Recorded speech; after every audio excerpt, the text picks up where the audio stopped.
আমার বিরুদ্ধে যদি কিছু থাকে আপনি লেখেন, জোর গলায় লেখেন, আমাদের বিরুদ্ধে জোর গলায় লেখেন। আমরা নতুন বাংলাদেশ করতে চাই। নতুন বাংলাদেশে আমরা রেসপন্সিবল জার্নালিজম করতে চাই, আমরা ক্রিটিক্যাল জার্নালিজম করতে চাই। আমেরিকা এরকম একটা ছিল, এটাকে বলতো রেড টেরর। বড় বড় যারা রাইটার ছিলেন, বড় বড় যারা সিনেমা তৈরি করতেন, ডিরেক্টর ছিলেন, এদেরকে বলা হতো পাবলিকলি, এদেরকে বলা হয়েছে এরা হচ্ছে কমিউনিস্ট সিম্পাথাইজার, এবং এদেরকে নাম বলে বলে এটাকে ম্যাকার্টিজম বলে। আপনারা যদি পারেন দেখে নিয়ে ম্যাকার্টিজমের উপর, ম্যাকার্টিজম এই লোকগুলোর বয়ান, এই লোকগুলো যেহেতু কমিউনিস্ট, এর কোনো কথা একে সামনে আনা যাবে না, এর কোনো পাবলিক ফোরাম দেওয়া যাবে না, এর কোনো সিনেমা কোথাও কে সম্প্রচার করতে পারবে না। আপনি তাকে একটা সোশ্যালি আইসোলেট করে ফেলবেন, তার কোনো ভয়েস, তার এজেন্সি সব আপনি কেড়ে নেবেন। ঠিক 15টা বছর এই কাজগুলো হয়েছে, এবং যারা করেছেন আমাদের আশেপাশের আমাদের ভাই বোন সবাই, তারাই আপনি দেখবেন যে সে হয়তো আপনার সাথে রিলেটেড, সে হয়তো আপনার পাড়ার সিনিয়র ভাই, এরাই এই কাজগুলো করেছে। আমরা নতুন বাংলাদেশ করতে চাই। নতুন বাংলাদেশে আমরা রেসপন্সিবল জার্নালিজম করতে চাই, আমরা ক্রিটিক্যাল জার্নালিজম করতে চাই। আমার বিরুদ্ধে যদি কিছু থাকে আপনি লেখেন, জোর গলায় লেখেন, আমাদের বিরুদ্ধে জোর গলায় লেখেন। আমরা এমন একটা জার্নালিজম করতে চাই যে জার্নালিজম শেখ হাসিনার 15 বছরের জার্নালিজমের থেকে অনেক অনেক দূরে। এমন একটা ইন্ডিপেন্ডেন্ট জার্নালিজম, সে প্রত্যেকটা গভর্নমেন্টকেই যেন কাজ করায়, দাঁড় করায়, সেটা আজকে ইন্টারিম গভর্নমেন্ট হোক বা পরবর্তীতে পলিটিক্যাল গভর্নমেন্ট হোক। এমন একটা জার্নালিজম আসুক যেখানে কোনো জার্নালিস্ট যেন ইন্টিমিডেটেড ফিল না করে, যে না আমি ভয় আমি লিখতে পারছি না, আমাকে অনলাইনে আমাকে হ্যারেস করা হচ্ছে, বা আমার এই ধরনের কোনো পরিবেশ না থাকে। এবং সেই বিষয়ে আমরা কিন্তু কাজও করছি। আপনারা দেখছেন যে আমরা একটা মিডিয়া কমিশন করেছি, এবং মিডিয়া কমিশনের রিপোর্ট আমরা আশা করছি এই মাসের শেষে পাবো। সেটার ফলে এটা নিয়েও আমরা আশা করি যে যখনই রিপোর্টটা হবে, প্রত্যেকটা জার্নালিস্ট গ্রুপ ইনক্লুডিং বিএপি যে সবাই এটা নিয়ে ডিসকাশন করবে। দেখেন আপনাদের কথাগুলো নিশ্চয়ই কিনা, আপনারা যেই ধরনের ইন্ডিপেন্ডেন্ট এন্ড ফ্রি জার্নালিজম আপনারা চান, ফ্রিডম অফ প্রেস যেভাবে চান, সেইটার রিফ্লেকশন এই রিফর্ম কমিশনে আসছে কিনা সেটা আপনারা দেখবেন।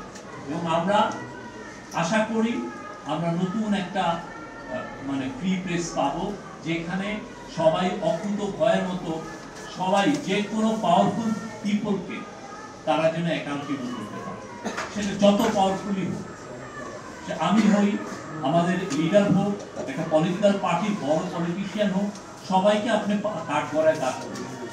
এটা হচ্ছে জার্নালিজমের কাজ। এবং আমরা আবারও বলছি, আমরা 1 থেকে 36-এ যেটা হয়েছে আমরা প্রত্যেকটা ডকুমেন্টেশন করতে চাই।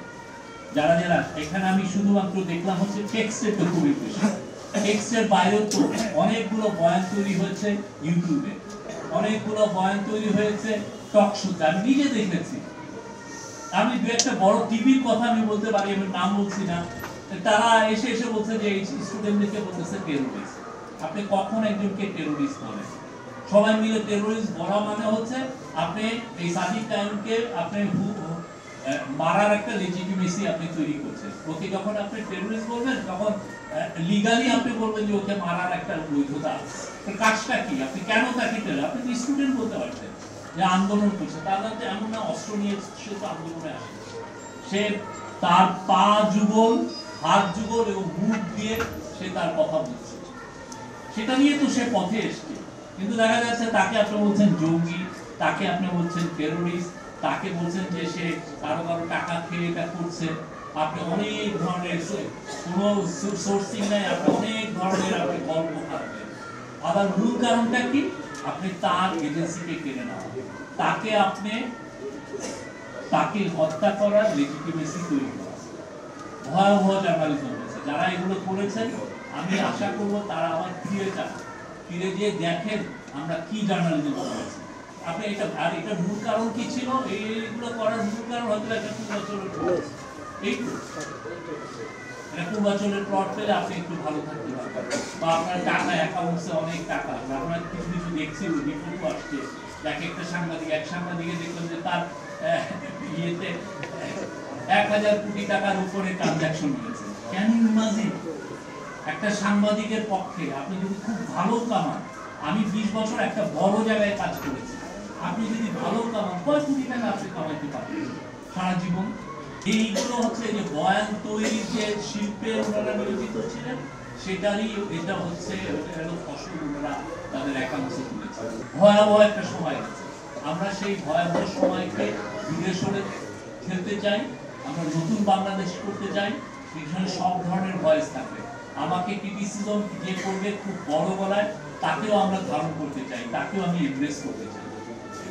আমরা রিকনসিলিয়েশনের পথ সবার জন্য উন্মুক্ত করতে চাই, সবার জন্য, সবাই মিলে আমরা একটা ভালো বাংলাদেশ করতে চাই।